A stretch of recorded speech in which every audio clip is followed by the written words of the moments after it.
పెద్దలు గౌరవనీయులు పవన్ కళ్యాణ్ గారిని మాట్లాడవలసిన కోరుతున్నాను.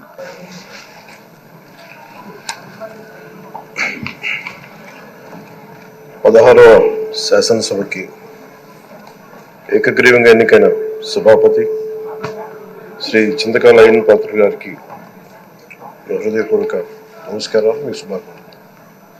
ఇది నేను మొదటిసారి అసెంబ్లీలోకి అడుగు పెట్టడం. ఇలాంటి సుదీర్ఘ రాజకీయ అనుభవం ఉన్న దాదాపు 7 సార్లు ఎమ్మెల్యేగాను, ఒకసారి పార్లమెంట్లో అడుగుపెట్టిన మీకు, Panchayati Raj, technical education, forest, R&B అనేక మంత్రిత్వ శాఖల్ని సమర్థవంతంగా నిర్వహించిన మీకు ఈ సభాధ్యక్షుడు, ఈ స్పీకర్ స్థానంలో కూర్చోవడం చాలా ఆనందంగా ఉంది. ఎన్ని దశాబ్దాలు ప్రజలు రాజకీయ జీవనంలో, ఎన్ని దశాబ్దాలు ప్రజలు మీ వాడి వేడి చూశారు. మీకు కోపం వస్తే ఋషికొండను చెక్కినట్టు ప్రత్యర్థులకి పదునైన ఉత్తరాంధ్ర యాసలో గుండు కొట్టేస్తారు. ఒకటే బాధేస్తా ఉంది సార్, ఇకపైన మీకు తిట్టే అవకాశం లేకపోవడం.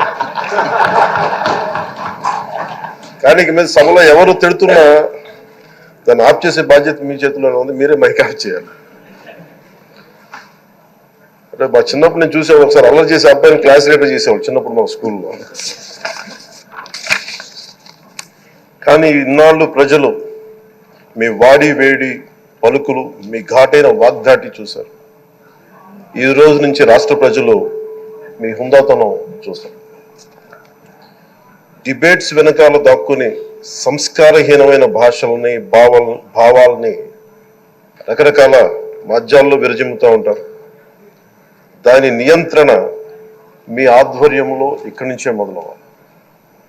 ఇందాక సభా నాయకులు, గౌరవ ముఖ్యమంత్రి శ్రీ చంద్రబాబు నాయుడు గారు చెప్తారు, ఆడబిడ్డలు ఏ విధంగా నలిగిపోయారు ఈ రాష్ట్రంలో గత 5 సంవత్సరాల్లో.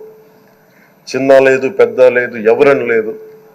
ఎవరన్నా సరే ఒక మాట మాట్లాడితే వాళ్ళు వ్యక్తిగతంగా దూషణ, సోషల్ మీడియాలో వాళ్ళని క్యారెక్టర్ అసాసినేట్ చేయటం, వాళ్ళు పెద్ద నాయకులు కావచ్చు, కార్యకర్తలు కావచ్చు, లేదా వాళ్ళకి ఎదురు తిరిగి ఒక ఒపీనియన్ చెప్పి ఎవరైనా సగటు మనిషి కూడా కావచ్చు, అది ఇక్కడతో ఈ రోజు నుంచి ఆగిపోవాలి అధ్యక్ష. అది మీ ఆధ్వర్యంలోనే మొదలవ్వాలి. గత ప్రభుత్వం తాలూకు సభ జరిగిన విధానం చూస్తే ఈ వ్యక్తిగత దూషణ ఇవన్నీ చాలా ఇబ్బంది పెట్టే ప్రజలు. ఈ రోజున వాళ్ళకి 11 సీట్లకు పరిమితం అయ్యారు, ఈరోజు లేరు, ధైర్యం లేదు వాళ్ళకి. విజయాన్ని తీసుకోగలిగారు కానీ ఓటమి కూడా ధైర్యంగా కూర్చుకునే వాళ్ళకి స్థాయి లేదు, వాళ్ళకి పారిపోయారు ఇక్కడి నుంచి. భావంలో ఉండే తీవ్రత భాషలో ఉండాల్సిన అవసరం లేదు. భాష మనుషుల్ని కలపడానికి కానీ విడగొట్టడానికి కాదు. భాష విద్వేషం రేపడానికి కాదు, పరిష్కరించడానికి. ఎంత జటిలమైన సమస్య అయినా, భయంకర సమస్య అయినా చర్చల ద్వారా పరిష్కరించుకోవడానికి కానీ వివాదం సృష్టించడానికి కాదు. ఈ సభ ఉన్నది అందుకు. కానీ మనం చూసింది వాళ్ళ దగ్గర నుంచి బూతులతోటి, వ్యక్తిగత దోషులతోటి రాష్ట్ర పురోభివృద్ధిని ఆపేశారు.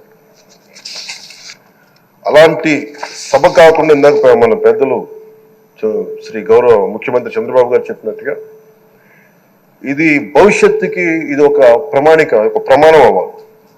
2047 వరకు ఇంత అద్భుతమైన స్థానంలో మనకి ఆంధ్రప్రదేశ్ తెలుగు జాతి ఉన్నత స్థాయికి వెళ్ళాలంటే ఈ రోజు మనం వేసే ప్రతి అడుగు అది భవిష్యత్ తరాలకు ఒక నిర్దేశక, ఒక టచ్ స్టోన్ గా ఉండిపోవాలి, గిట్ రాయిగా ఉండిపోవాలి.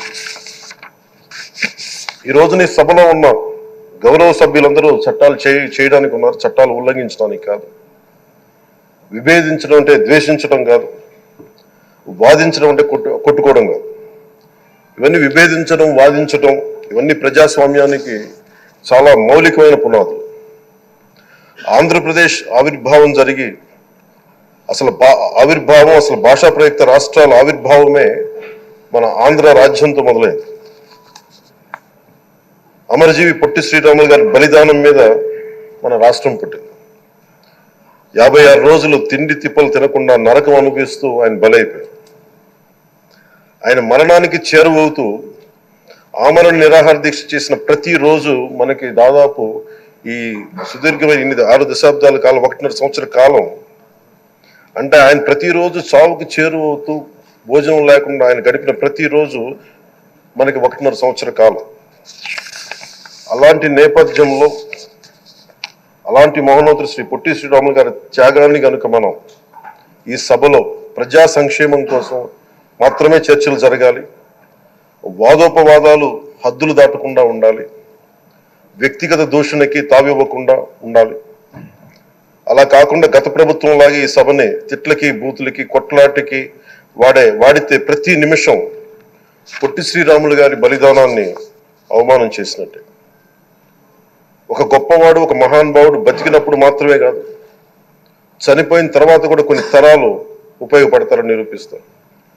అలాంటి కోవకు చెందిన మహానుభావులు ఆంధ్ర రాష్ట్ర సృష్టికర్త, భాషా ప్రయుక్త రాష్ట్రాలకు శ్రీకారం చుట్టిన ద్రష్ట, అమరజీవి శ్రీ పొట్టి శ్రీరాములు గారి స్మృతిలో ఒక విలువలతో కూడిన ఒక సత్సాంప్రదాయాన్ని తెరలేపుతూ మీ ఆధ్వర్యంలో ఈ సభ జరగాలని, ఈ 5 ఏళ్ల ప్రజా ప్రస్థానంలో ఈ విలువైన 5 ఏళ్లు రాబోయే తరానికి గొప్ప భవిష్యత్తునిచ్చేలా, అన్నం పెట్టే రైతుకి, కౌలు చేసుకునే రైతుకి, రైతు కూలీకి అండగా ఉండేలా, మహిళలకి భద్రతతో పాటు ఉన్నత స్థాయికి ఎదిగేలా, ప్రభుత్వ ఉద్యోగులకి భద్రత కల్పించేలా, పశువు పక్షి ప్రకృతి సర్వజనులందరికీ కూడా మతాలకి ప్రాంతాలకి అతీతంగా సుభిక్షంగా అభివృద్ధి పదంలో ఆంధ్రప్రదేశ్ ఆంధ్ర రాజ్యం అద్భుతమైన ప్రగతి సాధించేలా ఈ చర్చలు సాగాలని కోరుకుంటూ, సభాపతి అయ్యన్న పాత్రుడి గారికి